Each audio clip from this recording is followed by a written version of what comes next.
प्यारे बच्चों, स्वागत है आपका हमारे YouTube channel read into basic school. आज हम आपको कक्षा 7 की दक्षता अभ्यास 5 पढ़ाएंगे।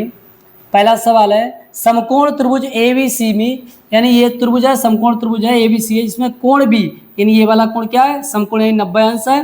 AB 6 सेंटीमीटर, यानी ये वाली 6 सेंटीमीटर है। AC 10 सेंटीमीटर, तो BC की माप होगी, यानी ये बताना है। तो देखिए, समकोण त्रिभुज में हमने बताया था जो कोण समकोण होता है उसके सामने वाली भुजा को कहते हैं कर्ण। क्या कहते हैं? कर्ण। और जो खड़ी हुई भुजा होती है उसको कहते हैं लंब, और नीचे वाली कहते हैं आधार। तो इसमें पाइथागोरस प्रमेय लगा के ये वाली नहीं निकाल लेंगे, बिल्कुल देखो वैसे निकालेंगे। तो पाइथागोरस प्रमेय से इसमें विकल्प देना है तो सीधे लिख लेंगे। पाइथागोरस प्रमेय क्या होती है? आधार की घात 2 बराबर क्या हो, कर्ण की घात 2, यानी AC की घात 2 माइनस AB की घात 2। तो BC की घात 2 बराबर AC कितना है 10, 10 की घात 2 माइनस AB कितना है 6 की घात 2। BC की घात 2 बराबर 10 की घात 2 मतलब 100 माइनस 6 चंगा 36। BC की घात 2 100 माइनस 36 कितना हो जाएगा 64। 10 में 6 गया 4 और यहाँ बचे 9, 9 में 3 गया 6, 64। अब वर्गमूल लेने पर ये गा है,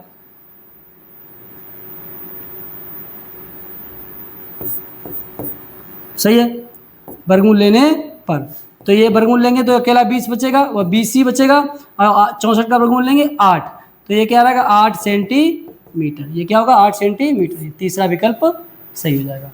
अगला, एक आयताकार मैदान की लंबाई 24 मीटर, यानी इसकी लंबाई है 24 मीटर। जब ऊपर दे रखी है तो आयत की पहचान क्या होती है, आयत में आमने सामने भुजाएं बराबर होती है। ये 24 है तो ये भी 24 मीटर होगी, और ये 10 मीटर तो ये भी 10 मीटर होगी। ठीक है, तो लंबाई 24 मीटर, चौड़ाई 10 मीटर है। इस आयताकार मैदान का विकर्ण, विकर्ण होता है जो शीर्ष होते हैं, शीर्ष जब आमने सामने को मिलाते हैं उनको कहते हैं विकर्ण।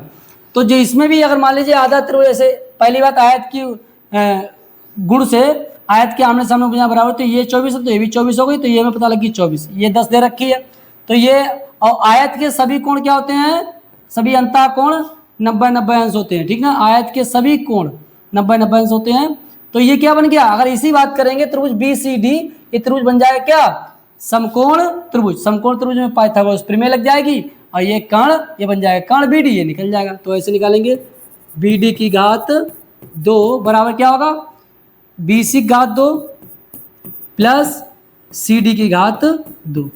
BD कितना है, BD को तो निकालना है, तो BD की घात 2, BC कितना है 10 की घात 2 प्लस CD है 12, 24 की घात 2।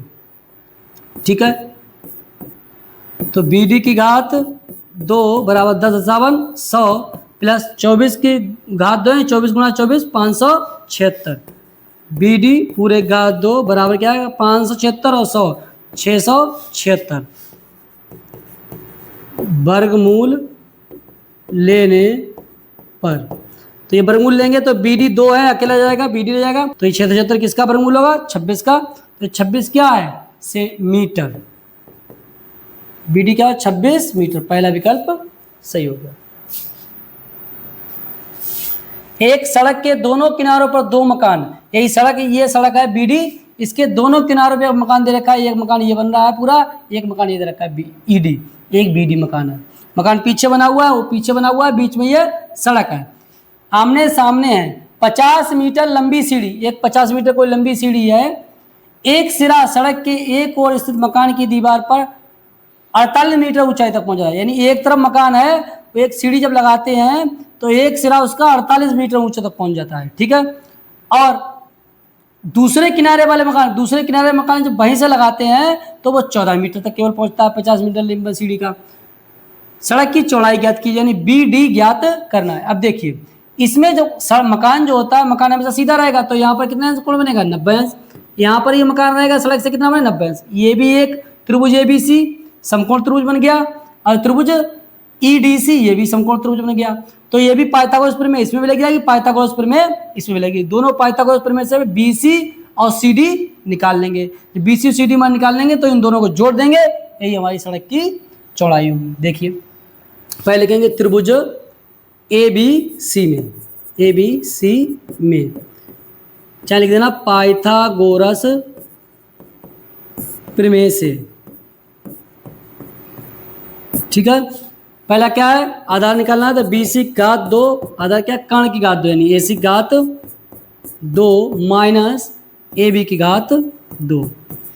तो बी सी पूरे घात 2 बराबर ए सी कितना है 50 की घात 2 माइनस ए बी कितना है 48 घात 2। बी सी पूरे घात 2 बराबर 50 गुणे 50 2500 माइनस 48 गुणे 48 2304।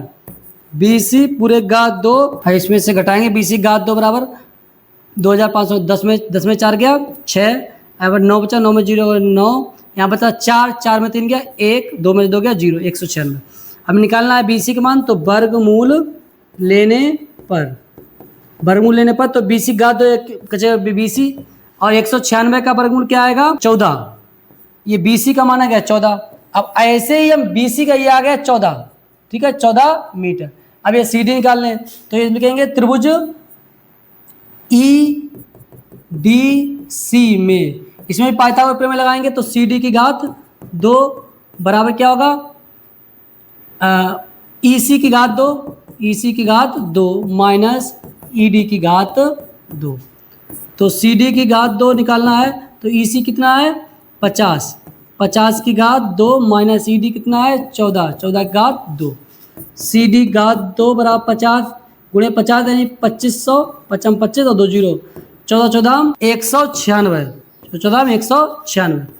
तो सी डी घात 2 इसे हल करेंगे तो 10 में 4 गया, 10 में 6 गया 4, 9 में से 9 गया 0, यहाँ पर बचा 4, 4 में से गया 3 और ये 2, 2304। अब इसका वर्गमूल लेने पर, वर्गमूल लेने पर तो ये सी डी रहेगा 2 है तो घात अकेला रहेगा सी डी, और 2304 का वर्गमूल क्या होगा 2304 का पहले गुणनखंड करेंगे, 2 एकम 2, 2 एकम 2, 2 पंजे 10, 2 दूना 4, 2 पंजे 10, 2 सत्तर 14, 2 छंगा 12, 2 दूनी 4, 2 अट्ठे 16, 2 अट्ठे 16, 2 एकम 2 चौकू 8, 2 चौकू 8, 2 सत्तर 14, 2 दूनी 4, 2 तिया 6, 2 छंगा 12, 2 एकम 2 अट्ठे 16, 2 नेमा 18, 3 त्रिक 9, 3 एकम 3, 1 2 3 4 और ये वर्गमूल लेते तो जोड़े बनते हैं, 2 दूना 4 दूनी 8 दूनी 16, 16 त्रिक 48, तो इसका वर्गमूल क्या आएगा 48, यानी ये वाई लंबाई कितनी आ गई 48।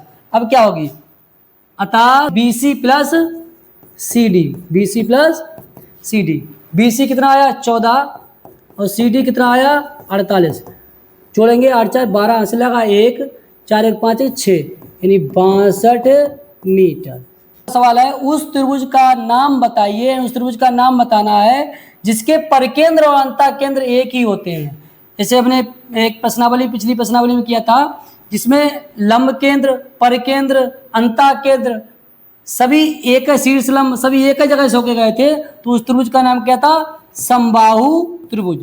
तो इस त्रिभुज का नाम क्या होगा समबाहु त्रिभुज। समबाहु त्रिभुज किसे कहते हैं, जिसकी सभी भुजाएं बराबर हो। ठीक है, तो जिसका वह त्रिभुज होगा जिसके परिकेंद्र और अंतःकेंद्र एक ही बिंदु से जाएंगे, उस त्रिभुज का नाम होगा समबाहु त्रिभुज। अगला सवाल, पांचवा सवाल है एक त्रिभुज एबीसी की रचना कीजिए, यानी बनाना है।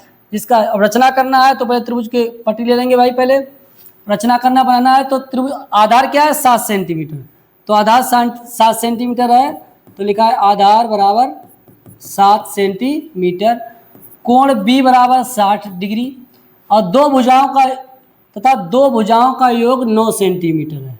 दो भुजाओं का योग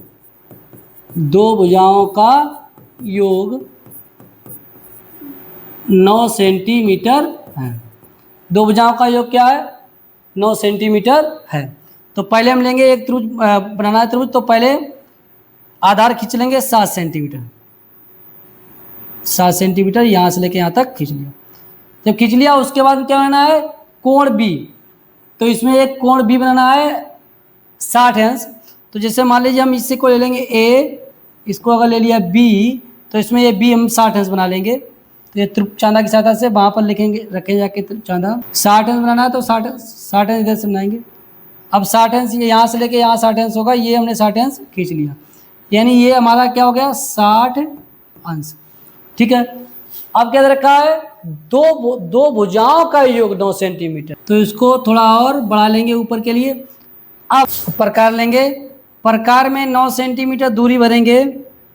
हमारा यहाँ पर प्रकार थोड़ा छोटा है, प्रकार में 9 सेंटीमीटर दूरी भरेंगे, ए पे रखेंगे और उस चाप को काटेंगे। ये जहाँ पर कटता है उसको पटरी की सहायता से मिलान कर देंगे। हमारा ये मिलान कर देंगे, ये हमारा जो बनेगा ये कितना होगा 9 सेंटीमीटर। सही है, ये हमारा त्रिभुज बनके तैयार हो गया। ठीक है, अगला एक त्रिभुज ए बी, छठा सवाल है, एक त्रिभुज एबीसी की रचना कीजिए। त्रिभुज की रचना करनी है जिसका एक कोण 120 अंश, एक कोई कोण है 120 अंश, दो भुजाएं क्रमशः 5 सेंटीमीटर और 6 सेंटीमीटर हैं। तो सबसे पहले कोई एक भुजा खींच लेंगे। जैसे मान लीजिए हमने 6 सेंटीमीटर खींच ली, तो यहाँ से लेके हम 6 सेंटीमीटर एक भुजा खींच ली। 6 सेंटीमीटर भुजा खींचने के बाद में एक कोण 120 अंश, तो ये हम ये नहीं बोला है किससे बनाया, तो हम चांदा से बना लेंगे। तो इस सिरे से 120 अंश का कोण बना देंगे। तो यहाँ से जब यहाँ शुरुआत हो इधर से गिनेंगे 0 10 20, यहाँ क्या आ जाएगा 90 100 110 120, यहाँ पर आ गया। तो ये हम अपना कोण खींच लेंगे। ये हमारा कोण कितना बन गया 120। अब क्या बनाया है 6 सेंटीमीटर, दूसरा क्या है 6 सेंटीमीटर। तो ये हमारा 6 सेंटीमीटर हमने खींचा था, पहला हमने 5 सेंटीमीटर, बचा हुआ 5 सेंटीमीटर। अब आप या पटरी की सहायता से इसे माप लेंगे। ठीक है, या प्रकार से चाप लगा लेंगे। हम मान लीजिए पटरी की सहायता से माप लेते हैं। ये कितना बचा है, एक भुजा 6 सेंटीमीटर खींच के कितना बचा है 5 सेंटीमीटर। पटरी की सहायता से यहाँ पर खींच लेंगे तो कितना 1 2 3 4 और 5, यहाँ 5 है, यहाँ से लेके यहाँ तक ये खींच लिया। ये कितना हो गया 5 सेंटीमीटर, 5 सेंटीमीटर हो गया। अब क्या है, हमें 6 सेंटीमीटर भी खींच गया, 5 सेंटीमीटर खींच गया। अब जो इसके सिरे मिले हैं इनको क्या कर देना है, मिलान करता है। तो ये हमारा त्रिभुज बनके तैयार हो जाएगा। सही है, तो किसी का नाम ए, एक का नाम बी, एक का नाम सी, तीनों नाम दे देंगे। एक कोण 120 अंश हो गया, एक भुजा 5 सेंटीमीटर, एक भुजा 6 सेंटीमीटर। ठीक है, चाहे तो प्रकार यहाँ से निकालेंगे। प्रकार आप अपना पटरी पे 5 सेंटीमीटर नापेंगे, फिर बी पे रख के इसी जो 120 अंश कोण बना है उसी को काट देंगे। जहाँ पर कटेगा वहीं से इसका मिलान कर देंगे। चाहे पटरी से माप लेंगे, कोई दिक्कत वाली बात नहीं। ठीक है, अगला समबाहु त्रिभुज की रचना कीजिए। यानी समबाहु त्रिभुज किसे कहते हैं, ऐसा त्रिभुज जिसकी सभी भुजाएं बराबर हैं। समबाहु त्रिभुज की रचना की जिसकी एक भुजा, जिसकी भुजा 6 सेंटीमीटर हो। जब भुजा से 6 सेंटीमीटर हो तो पटरी निकालेंगे, बढ़िया से 6 सेंटीमीटर अपना रेखाखंड खींचेंगे, यहाँ से लेके यहाँ तक हमारा 6 सेंटीमीटर रेखाखंड हो गया। अब 6 सेंटीमीटर खींच गया, अब हम प्रकार निकालेंगे और इसके एक सिरे पे रेखाखंड जो खींचा है इसके एक सिरे पे प्रकार की नोक रखेंगे, दूसरे सिरे पे पेंसिल की नोक पहुंचाएंगे। अब ऊपर इसका एक चाप मारेंगे। ठीक है, एक तरफ, उसके बाद में प्रकार की नोक अब दूसरे सिरे पे रखेंगे इसका और इस चाप को काटेंगे। जहाँ पे कटा है वहाँ पर पटरी से हम मिलान कर देंगे और ये हमारा कोण बन जाएगा समबाहु त्रिभुज। सही है, तो यहाँ से जो पहला रेखाखंड इसे मिला दीजिए, उसके बाद में इधर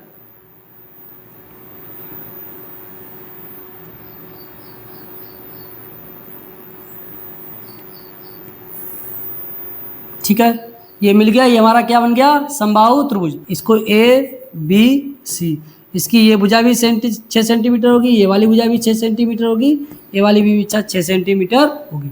तो त्रिभुज का केंद्रक तथा शीर्ष से केंद्रक तक की दूरी ज्ञात कीजिए। त्रिभुज का केंद्रक और शीर्ष से केंद्रक की दूरी ज्ञात करना है। तो पहले हम केंद्रक इसका निकाल लेंगे। तो केंद्रक निकालने का क्या तरीका है, कोई भी भुजा हो उसका जो मध्य बिंदु होता है, मध्य बिंदु को सामने से मिलाने वाली रेखा, सही है, सामने से मिलाने वाली रेखा जो जहाँ पर मिलती है वो उसको मध्यिका कहलाती है। मध्यिका पे यानी किसी भी त्रिभुज की जो मध्यिकाएं जहाँ पर मिलती हैं वो उस त्रिभुज का केंद्रक होता है। त्रिभुज की जो मध्यिकाएं जहाँ पर मिलती हैं वो त्रिभुज का क्या होता है, केंद्रक। ये इसका ए का मध्यिका खिंच गई सी पे। अब इसके बाद में हम ए सी का भी मध्य बिंदु पर निकालेंगे, उसके बाद में उसके सामने वाले उससे मिलान कर देंगे। तो ए सी का मध्य बिंदु 1 2 3 यहाँ पर होगा 3। इसको इसके सामने वाले कोण से मिलान करेंगे बी से, मिलान कर दिया। उसके बाद में जो दूसरा बचा है रेखाखंड, उसका भी मध्य बिंदु पहले खोजेंगे। 6 सेंटीमीटर, 3 सेंटीमीटर पे इसका मध्य बिंदु होगा। ठीक है, अब इसको भी मिलान कर देंगे सी से।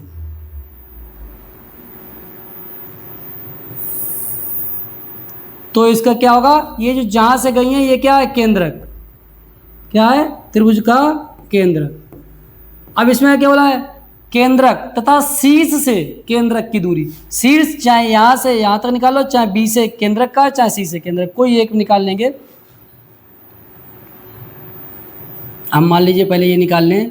केंद्रक से दूरी क्या होगी, यहां से मापेंगे केंद्रक से दूरी 1 2 3, कितना होगा 3। तो लिख देंगे अतः केंद्रक से शीर्ष की दूरी बराबर 3 सेंटीमीटर। सही है। अगला, एक त्रिभुज पी क्यू आर की भुजाएं में 4:5:6 का अनुपात है। इस त्रिभुज के समरूप एक त्रिभुज एबीसी की रचना कीजिए जिसका आधार 8 सेंटीमीटर। कहने का मतलब एक भुजा है, मतलब त्रिभुज है, उसका अनुपात क्या है, 4:5:6 ये अनुपात है। इस त्रिभुज के एक समरूप त्रिभुज एबीसी की रचना कीजिए करना है, इसका आधार 8 है। तो इसका जब हम आधार निकालेंगे तो इसका क्या है, ये 4:5:6, इसका मतलब क्या है, अगर भुजा लंबाई क्या इसका है, एक भुजा क्या होगा 4x, दूसरा भुजा क्या होगा, दूसरी भुजा 5x, अनुपात से बाहर निकालेंगे तो ऐसे लिखेंगे। तीसरी भुजा क्या होगी 6x। अब इसका एक भुजा में कम से कम आधार 8 सेंटीमीटर निकाला है, तो इसमें ऐसी कौन सी संख्या है इसको 8 कर सकते हैं, तो ये 4x को 8 कर सकते हैं। तो इसमें कितने से गुणा करें, 2 से। तो इसमें अगर हम 2 से गुणा कर देंगे 4 दूना 8x बन जाएगा। इसमें भी 2 से गुणा करेंगे क्या आएगा, 5 दूना 10x बन जाएगा। इसमें भी 2 से गुणा करेंगे क्या, 6 दूना 12x। x का मतलब कुछ भी हो सकता है, चाहे आप सेंटीमीटर में खींचे, चाहे मीटर में, चाहे किसी में, जो आपको। तो हम पटरीय प्रकार की सहायता से हम सेंटीमीटर में, अब आप यहाँ पर अपने 8 सेंटीमीटर का आधार ये खींचना और एक बाद में प्रकार में 10 सेंटीमीटर दूरी भरना, एक सिरे से चाप मारना ऊपर, फिर 12 सेंटीमीटर प्रकार की दूरी भरना, फिर उस चाप को काट देना, मिला देना, ये हमारा त्रिभुज एबीसी तैयार हो जाएगा जिसका आधार एक 8 सेंटीमीटर होगा। ठीक है। अगला, किसी त्रिभुज के तल पर स्थित बिंदु, कोई त्रिभुज है उसके तल पर स्थित बिंदु है जो त्रिभुज की भुजाओं से बराबर लंबवत दूरी पर हो। यही त्रिभुज की भुजाओं से क्या है, लंबवत दूरी पे हो, वह बिंदु त्रिभुज का क्या कहलाता है, अंतः केंद्र होता है। क्या होता है, अंतः केंद्र होता है। ठीक है। अगला, ये क्या है, संलग्न 10वां सवाल है। संलग्न चित्र में DEF का क्षेत्रफल होगा, इसका क्षेत्रफल क्या है। ये चित्र जो आपको दिखाई दे रहा है ये समबाहु त्रिभुज है, इसकी सभी भुजाएं बराबर लग रही, तो ये क्या हो गया, समबाहु त्रिभुज। इसके छोटे छोटे जो भाग तोड़े गए हैं, कितने, 1 2 3 4, कितने भागों में तोड़ा है, 4। अब ये 4 है तो पूरा त्रिभुज है, तो ये DEF का क्षेत्रफल क्या होगा, यानी पूरे त्रिभुज का चौथाई, क्योंकि 4 भागों में बराबर तोड़ा है। तो क्या 1/4 त्रिभुज ABC, ये इसका होगा। सही है।